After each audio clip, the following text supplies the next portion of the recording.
ಹೆಂಗೆ ಅಂದ್ರೆ ಒಬ್ಬೊಬ್ರು ಬಂದು ಒಂದೊಂದ್ ಕಡೆ ಒಂದೊಂದ್ ತರ ಹೇಳ್ತಾರೆ.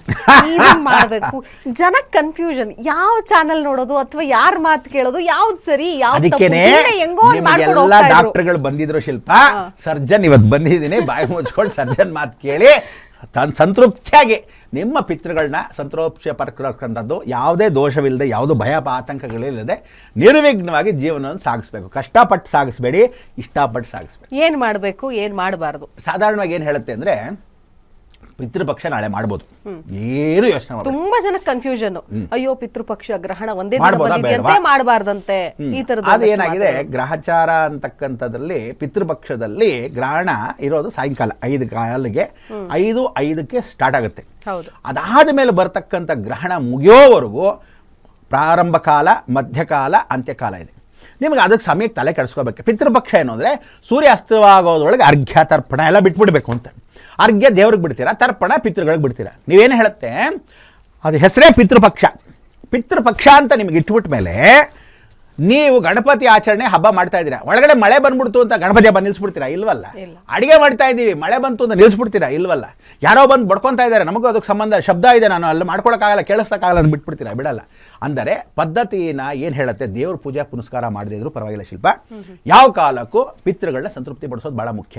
ಸೊ ಪಿತೃಪಕ್ಷ 15 ದಿವಸ, ಒಂದು ಅಮಾವಾಸ್ಯೆ ಟು ಪೌರ್ಣಮಿ, ಪೌರ್ಣಮಿ ಟು ಅಮಾವಾಸ್ಯೆ ಮುಗಿದಾಯ್ತು. ಆವಾಗಿಂದ ಬಂದಿರತಕ್ಕಂಥದ್ದು ನಾಳೆ ಮಹಾಲಯ ಅಮಾವಾಸ್ಯೆ. ಅಮಾವಾಸ್ಯೆ ಅಂದರೆ ಒಂದು general body meeting. Mahalaya Amavasya ಅಂದರೆ ಕ್ಯಾಬಿನೆಟ್ ಮೀಟಿಂಗು.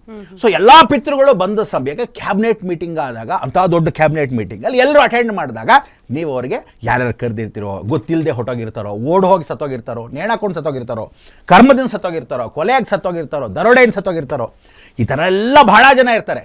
ಆ ಪ್ರೇತವಾಗಿ ಸತ್ತೋಗಿರ್ತಾರೋ ಗೊತ್ತಿಲ್ಲ. ಇಂಥವ್ರಿಗೆ ಮಹಾತರ್ಪಣವನ್ನು ನೀವು ಕೊಡೋದು ಜವಾಬ್ದಾರಿ ನಿಮ್ಮದು. ಸೊ ಕೊಟ್ಟರೆ ಏನಾಗುತ್ತೆ, ನಿಮ್ಮ ಮಕ್ಕಳು ನಾಳೆ ಚೆನ್ನಾಗುತ್ತೆ. ಅದಕ್ಕೆ ತಂದೆ ತಾಯಿ ಮಾಡಿರೋ ಪಾಪಕರ್ಮಗಳನ್ನು ಮಕ್ಕಳು ಸಂಪಾದನೆ ಮಾಡ್ತಕ್ಕಂಥದ್ದು.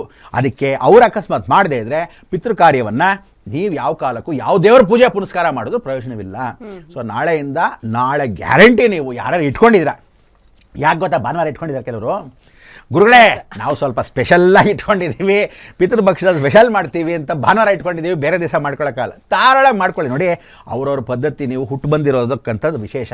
ಇನ್ನೊಂದು ತಮಾಷೆ ಏನು ಅಂದರೆ, ಎಷ್ಟೋ ಜನ ನಿಜವಾಗ್ಲೂ ಅಟ್ಲೀಸ್ಟ್ ಶ್ರಾವಣ ಮಾಸದಲ್ಲಿ ತಿನ್ನಬಾರ್ದು, ದಿನಗಳಲ್ಲಿ ಇದ್ದಾಗ ತಿನ್ನಬಾರ್ದು ಅಂತ ಹೇಳಿ ಯಾರನ್ನ ಯೋಚನೆ ಮಾಡ್ತಾರೆ ಗೊತ್ತಾ, ನಿಜವಾದ ಮಾಂಸಾಹಾರಿಗಳು. ಆದರೆ ತಿಂತಾ ಇಲ್ಲದೆ ಇರತಕ್ಕಂಥವ್ರು ಯಾರ್ಯಾರಿದ್ದಾರೆ, ಬ್ರಾಹ್ಮಣರು, ಲಿಂಗಾಯತರು, ಶೆಟ್ರು, ಜೈನರು, ಇವರೆಲ್ಲ ತಿನ್ನಕ್ಕೆ ಶುರು ಮಾಡಿದ್ರೆ ನಿಮಗೆ ಬೆಲೆ ಜಾಸ್ತಿ ಆಗಿರೋದು.